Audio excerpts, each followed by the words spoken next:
Nah ini satu hal lagi tentang, kan Bapak banyak sekarang concern di kasus Vina Cirebon. Iya, Cirebon. Nah Ya. ini coba bisa ceritakan sedikit nih Pak Obro, gimana nih concern Bapak? Nah, saya tadi kan tidak tahu kalau tidak ada ribut-ribut, tidak ada film ya. Iya, film. Nah, saya dari mantan, saya Purnawiran Polri, saya mantan nggak ada kan. Bayangkara itu sama dengan prajurit tidak pernah mati. Tidak pernah pensiun dalam arti. Oh iya, tidak pernah pensiun, tidak pernah mati. Bayangkara tetap hidup, gitu loh. Nah, saya mencoba mendalami komunikasi dengan kawan-kawan di Cirebon, pengacara. Ya, kita menemukan yang bertentangan dengan hukum acara pidana mulai dari proses awal. Apa itu? Sekarang begitu pertama kali ada kejadian, sudah ditangani, dianggap kecelakaan lalu lintas oleh Polsek Talun, Polres Cirebon, Kabupaten. Memang TKP di situ. Mengapa diambil alih oleh seorang Aibtu Rudiana tadi yang tugasnya di bagian narkotik Polres Cirebon. Sampai selesai dilempangkan ke reserse umum malah oleh si ini Aibtu Rudiana, bukan dihandle oleh Kasat Serse. Dan penanganan dari awal itu tidak dibuatkan laporan polisi. Kalau laporan polisi berarti yang membuat harusnya polisi yang bertugas malam itu yang datang ke TKP. Tapi apakah akan ada dua laporan polisi? Satu dari Polsek Talun sudah membuat laporan polisi kecelakaan, satu Polresta Cirebon diduga ada pembunuhan. Kan nggak tahu siapa yang mengetahui pertama kali ini pembunuhan, kan belum ada. Karena dulu awalnya diduga kecelakaan. Kecelakaan kan lalu gitu. lintas. Jadi dua laporan polisi juga nggak mungkin. Terus kira-kira ini si Aib itu tadi bisa masuk ke Polresta Cirebon, dibikin adalah katanya ada TKP pembunuhan di tempat lain tapi di wilayah Polresta Cirebon. Jadi harusnya LP itu cukup satu dari Polsek Talun, kalau nanti diduga itu ada pembunuhan dan TKP di lain tempat, ya kerjasama antara Polres Cirebon dengan Polresta tadi Cirebon, perlu dari Polda juga datang, gelar. Oh ini peristiwa seperti ini, nah, itu baru profesional, gitu loh. Dan mungkin karena juga banyak orang menduga kan Ibtu Rudiana ini karena anaknya sendiri yang meninggal, sehingga beliau mungkin lebih mau mendalami kenapa sih terjadi itu. Ya kalau beliau mendalami, dia tidak tahu penyebab anaknya mati kenapa. Kenapa dia memaksakan? Kalau membaca laporan polisi Aibtu Rudiana, itu laporan polisi yang teraneh sedunia. Oh, sudah apa itu? Kalau dia saksi yang melihat, mendengar kejadian itu, berarti kan dia ada di lokasi. Kalau itu benar, kalau melihat langsung ya saksi. Dia nggak ada, tapi cerita di laporan polisi bahwa anaknya naik motor, kemudian dihadang sama preman, dilempar batu, kejar-kejaran. Itu tahu dari mana? Ya, saksinya siapa yang melihat? Nggak ada, gitu loh, di situ. Jadi asumsi berarti, hanya asumsi. Ya, makanya sekarang belum bisa terungkap motif si Aibtu Rudiana berbuat seperti itu, harusnya diungkap oleh, ya mohon maaf lah, oleh Propam kan. Propam ya. Ya, ini harusnya segera dibuka kenapa berbuat seperti itu, gitu loh. Jadi dia ngambil anak-anak sendiri, kemudian diperiksa di bagian narkotik. Loh ini kan sudah melanggar kode etik Polri yang cukup jauh gitu loh. Jadi ya semuanya harus diproses. Anak-anak itu bukan karena narkoba kan? Bukan. Jadi polanya pola ya pada saat penyidikan narkoba, saya yakin karena dia di narkoba lama, pola penyidikan tidak pidana umum yang diduga pembunuhan dan perkosaan tadi menggunakan pola-pola narkoba. Cari informasi, oh siapa nih? Oh di sini. Nggak bisa gitu loh. Makanya ke depan nanti perlu ada perumusan kembali kalau reserse itu tugas di pidana umum itu adalah basic. Kemudian kalau dia punya prestasi baru diambil yang spesialis pidana khusus. Baru nanti kalau dia mau tarik ke atas lagi itu paling senior itu narkotik. Karena narkotik itu risikonya nyawa. Tidak boleh narkotik itu menggunakan masyarakat biasa sebagai informan. Enggak. Harus polisi yang punya kualifikasi sebagai informan dan sudah dididik. Gitu loh. Karena polisi bertindak kan atas undang-undang, kalau masyarakat kan bukan seperti itu. Nah, tentang Vina Cirebon lagi nih. Kan sudah sempat dihukum, diputuskan pengadilan, itu sudah banyak menjadi korban, dihukum seumur hidup. Ya. Lama segala macam ya, tapi ternyata kalau memang benar mereka bukan pelakunya. Nah, gimana cara supaya ini bisa kembali menjadi ke tempat yang benar dan yang nggak salah jangan dihukum gitu. Iya, jadi dari awal ini kan sudah tidak dapat dibuktikan bahwa mereka pelakunya. Karena semuanya keterangan saksi. Barang bukti tidak mengarah kepada peristiwa pembunuhan. Misalnya botol Aqua, botol Coca-Cola, ya kan? Di situ ditemukan ada batu juga tidak ada darahnya. Bambu 70 cm tidak ada darahnya. Kemudian sepeda motor juga tidak ada darahnya. Ini sebenarnya barang bukti apa? Nggak ada kaitannya langsung gitu ya. Nggak ada. Jadi kalau mau dibilang ke-8 ini menurut saya adalah ya korban salah penerapan hukum. Salah tangkap gitu ya. Iya, dari mulai pihak penyidik, polisi, kemudian dari kejaksaan juga tidak filter. Biasanya jaksa ini kan bikin P18, P19, tidak langsung P21 nih. Baru di sidang juga hakimnya juga langsung yakin seperti ini. Ini kan aneh nih di sini. Nah, sekarang kalau mereka sekarang ramai di media, mereka sekarang harus mencari hal baru atau keadaan baru atau bukti baru atau novum. Yang baru ini berkaitan dengan pembunuhan, ya kan, 2 anak manusia yang meninggal tadi, atau novum yang berkaitan dengan mereka katakanlah dikriminalisasi. Kan bingung semua nih.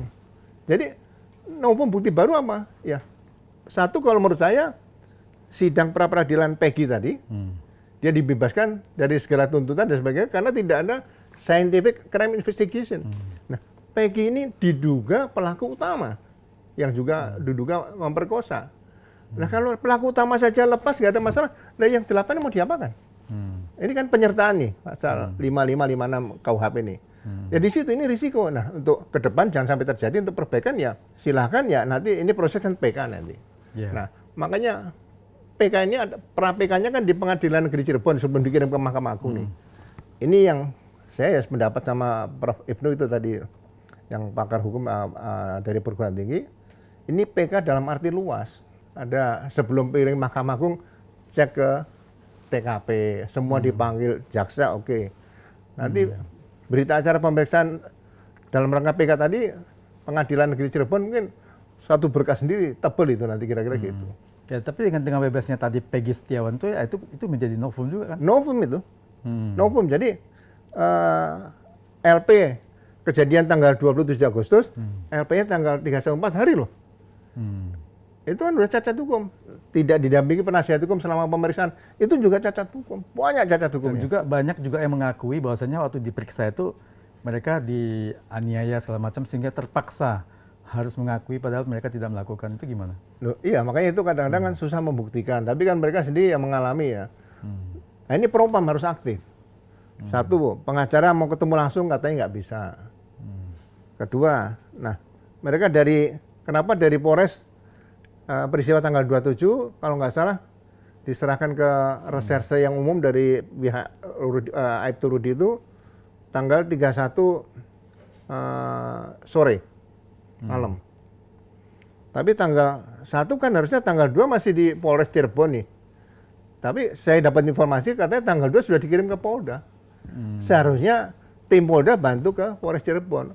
Nah, Polres Cirebon itu kan, Polres itu kan KOD. Saya dulu jadi Kapolres bangga kalau kasus saya ditarik sama Polda, saya telepon Kapolda. Ya, itu mohon izin Pak, saya masih bisa mengungkap nih Pak, gitu. Nah, itu ditarik kan soalnya harga dirinya langsung, wah nggak mampu kamu, kan gitu ditarik ya. Karena seorang letkol AKBP itu, kalau di luar negeri di Filipina tuh, Gringo Hunasan tuh bisa mimpin pemberontakan. Jadi punya prinsip, punya karakter. Jangan dianggap bahwa, ya siap dan ambil aja, nggak bisa. Saya masih sanggup ya, mohon izin Pak diperbantukan saya tim dari Polda atau dari Mabes, kami terima kasih gitu aja. Tapi ya memang sampai sekarang kan juga masih belum tuntas dan juga kan saya lihat banyak pihak termasuk Saka Tatal yang punya tim pengacara yang ngajukan PK lagi juga. Iya, jadi PK-nya ini adalah berkaitan dengan kekhilafan hakim atau kekeliruan hakim yang nyata. Jadi kepada 8 terpidana ini bukan bebas demi hukum ya, dia bukan pelaku dan bukan lepas dari tuduhan-tuduhan tadi. Ya, harus jadi dipulihkan bebas, kembali, iya. Dipulihkan lagi nama baiknya. Betul, ya. Jadi mereka bukan pelakunya. Jadi seperti yang sudah keluar Saka Tatal itu. Walaupun udah pembebasan bersyarat atau nanti udah selesai, ya dia harus diputuskan bahwa dia tidak bukan sebagai pelaku dan itu nanti diberikan ganti rugi ke depan ya, nanti. Berarti namanya dikembalikan lagi iya, supaya betul. pencernaan nama baiknya direhabilitasi. Dan juga diberikan ganti kerugian. Iya, ganti rugi kan. Kalau di luar negeri mah gantiannya besar itu. Ya di sini surat edaran Mahkamah Agung itu maksimal 100 juta. Wah, kalau di sini kecil. Makanya kemarin sambil dialog ya mudah-mudahan Menteri Pemerintah dengar kalau ada yang salah proses kemudian dihukum seperti itu, dan bisa dibuktikan dia tidak bersalah, ya paling nggak 100 miliar lah gitu aja. Jadi dia menjadi orang yang siap untuk maju ke depan. Ini 8 tahun loh Pak. 8 tahun, Iya. Ya juga masa depannya kan artinya selama remaja sampai usia segini di dalam itu kan artinya hilang dia punya kesempatan berkarir dan juga wawasannya jadi kecil jadinya. Kalau dia punya 100 miliar terus dia investasikan di tambang apa kayak misalnya batu bara atau nikel kan udah hidupnya dia kan sudah bisa terjamin sampai ke depannya ya. Ya nggak usah 100 lah, misalnya 20 miliar kan cukup Pak. Sebenarnya kalau di Indonesia 1 miliar juga sudah lumayan daripada 100 juta. Ya tapi dia kan susah cari kerjaan kan udah lama pisah dengan masyarakat nih. Jadi perlu dia hidup enak nanti ya diajari aja lah, nanti diajari investasi di tambang kan, tambang sekarang banyak itu. Nah ini tadi kembali ke Vina tadi, oke lah anggap ini kan 8 orang ini salah tangkap nih. Nah menurut Pak Ugro nih pelaku utamanya siapa sebenarnya? Nah di sini pengalaman saya selama di kepolisiannya itu tantangan tempat kejadian perkara atau TKP yang rusak itu juga bisa harus terungkap. Kemudian begitu ada kejadian, analisa kriminalnya harus jalan Pak. Ini perlu dianalisa motifnya seperti apa modusnya gitu. Jadi ini butuh ahli-ahli ya, polisi-polisi yang pintar-pintar kan banyak Pak. Polisi kan ada yang lulusan Megamendung, ada yang lulusan Jerman, ada yang lulusan FBI ini. Kumpul, semua melihat situ, ya kan. Banyak yang udah pensiun nggak ada masalah kan, kumpulkan untuk brainstorming. Ini gimana? Saya yakin ini bisa diungkap.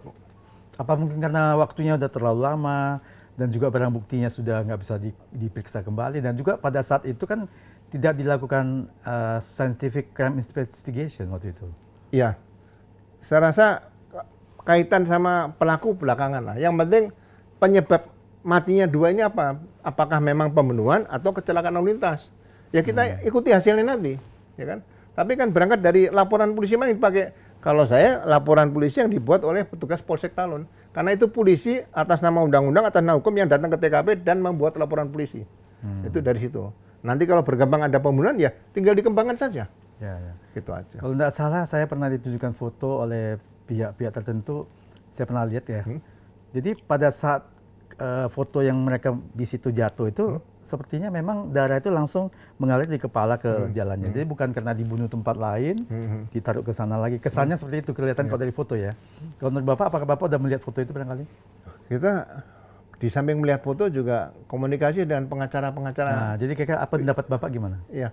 Saya tidak bisa memutuskan itu pembunuhan atau kecelakaan lalu lintas. Ya, nanti tergantung tim yang melihat karena ya pro dan kontra kan. Nanti kalau saya bilang pertama pernah saya bilang ini saya yakin pembunuhan, tapi bisa juga kecelakaan lalu lintas. Tapi kecelakaan lalu lintas kan harus diukur siapa saksinya yang melihat jam berapa dia meninggalkan satu tempat, dari mana, dihitung waktunya, jam berapa ini kejadian. Karena kan ada HP juga nih. Makanya analisa kriminal ini, analisa untuk pengungkapan kasus ini harus tajam. Jam dihitung. Kalau dibilang ada jam 15 itu katanya jam UTC, katanya kalau ditambah 7 jam 22 berarti cocok. Saya nggak tahu UTC ini apa saya pelajari memang beda 7 jam. Kalau di Indonesia jam 8 pagi berarti di UTC itu masih jam 1 malam. Tapi katanya itu yang di HP itu UTC jam 15, jadi jam di Cirebon itu jam 22. Tapi kan belum ada ahli, saya nggak berani memutuskan. Jadi lebih bagus nanti tim yang memang ditunjuk untuk bisa mengungkap. Jadi sekali lagi tersangka belakangan, tapi motif atau modusnya ini sampai meninggal ini itu perlu diungkap menjadi prioritas pertama.